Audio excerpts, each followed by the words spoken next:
ایک مرتبہ کسی جگہ پر ایک شخص مسجد میں نماز پڑھنے کے لیے آیا،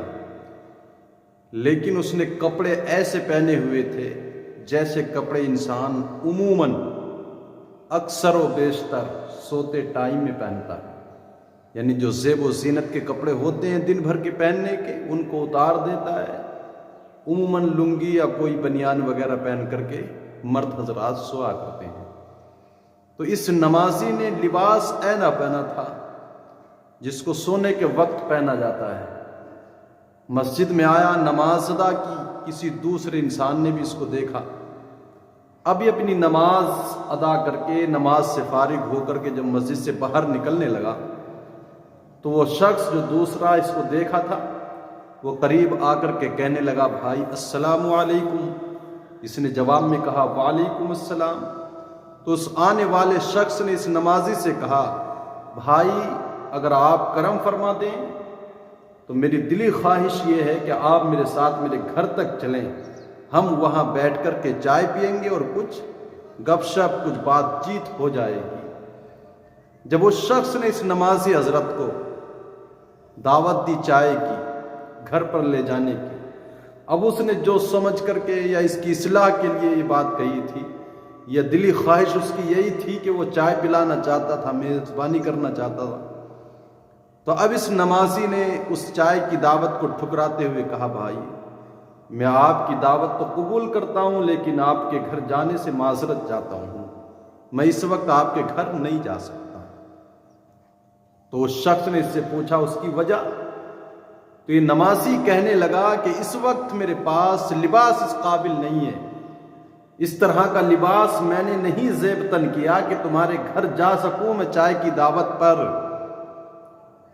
اب چونکہ یہ بھی اس کے لباس کو دیکھ رہا تھا کہ وہ لباس تھا جو عموماً سونے کے وقت میں انسان پہنتا ہے، تب اس آنے والے شخص نے جس نے چائے کی دعوت دی تھی اس سے کہا جواب میں، بھائی میرا یہ گھر اللہ کے گھر سے کہیں زیادہ بہتر تو ہے نہیں کہ جس لباس کو پہن کر آپ رب کے حضور سجدہ کرنے کے لیے مسجد میں آ گئے تو پھر اس لباس کو پہن کر کے آپ میرے گھر جانے کے لیے تیار نہیں۔ میرا گھر اللہ کے گھر سے زیادہ خوبصورت اور اچھا نہیں ہے۔ تو اب اس نمازی نے کہا میں آپ کی بات کو سمجھ گیا، یعنی وہ اس کی اصلاح کرنا چاہتا تھا کہ نماز کے لیے جب آئے تو لباس صاف ستھرا ہو، عمدہ لباس ہو، چونکہ دنیا میں بھی ہم کہیں پر جائیں کسی بڑے انسان سے ملنے کے لیے تو عموماً جو ہمارے روزمرہ کے پہننے کے کپڑے ہوا کرتے ہیں ہم ان کو پہن کر کے وہاں جانا مناسب نہیں سمجھتے۔ کسی دعوت ولیمہ میں ہو، کسی عقیقے میں ہو، یا شادی کا کوئی فنکشن ہو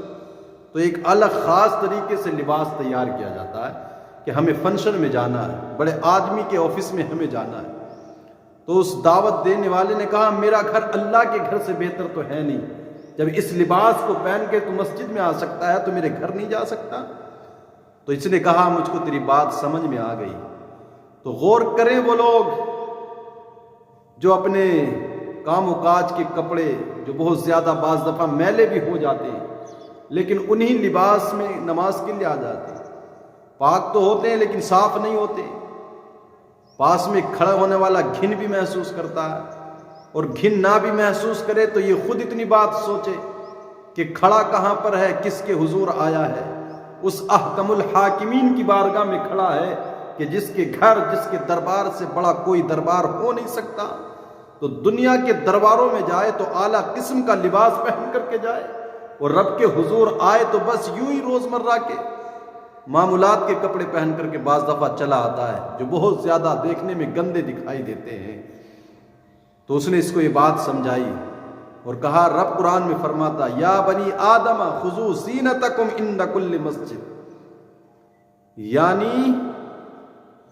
اے بنی آدم ہر عبادت کے موقع پر اپنی زینت کو پورا کیا کرو، یعنی رب کے حضور آئے ہو عمدہ لباس پہن کر کے آؤ، خوشبو لگا کر کے آؤ، خشوع کے ساتھ نماز ادا کرو۔ سوچ یار آئے کہاں پر ہیں، اس رب کے دربار سے بڑا کوئی دربار ہے نہیں۔ جب دنیا میں ہم عام معمولات کے کپڑے پہن کر کے نہیں جا سکتے ہیں تو پھر رب کے حضور یوں ہی چلا جاتا، کوئی ادب، کوئی اس کے دربار کا پاس و لحاظ نہیں رکھا، تو ہمیں یہ سوچنا چاہیے، سبق حاصل کریں وہ لوگ جو گندے کپڑوں میں نماز پڑھنے کے لیے چلے آتے ہیں۔ رب کے حضور آئیں تو عمدہ لباس ہو، بہترین زیب و زینت کے ساتھ، جس لائق رب نے بنایا ہے اپنی پوری کوشش کرے کہ بہتر سے بہتر لباس ہو، رب کے حضور جب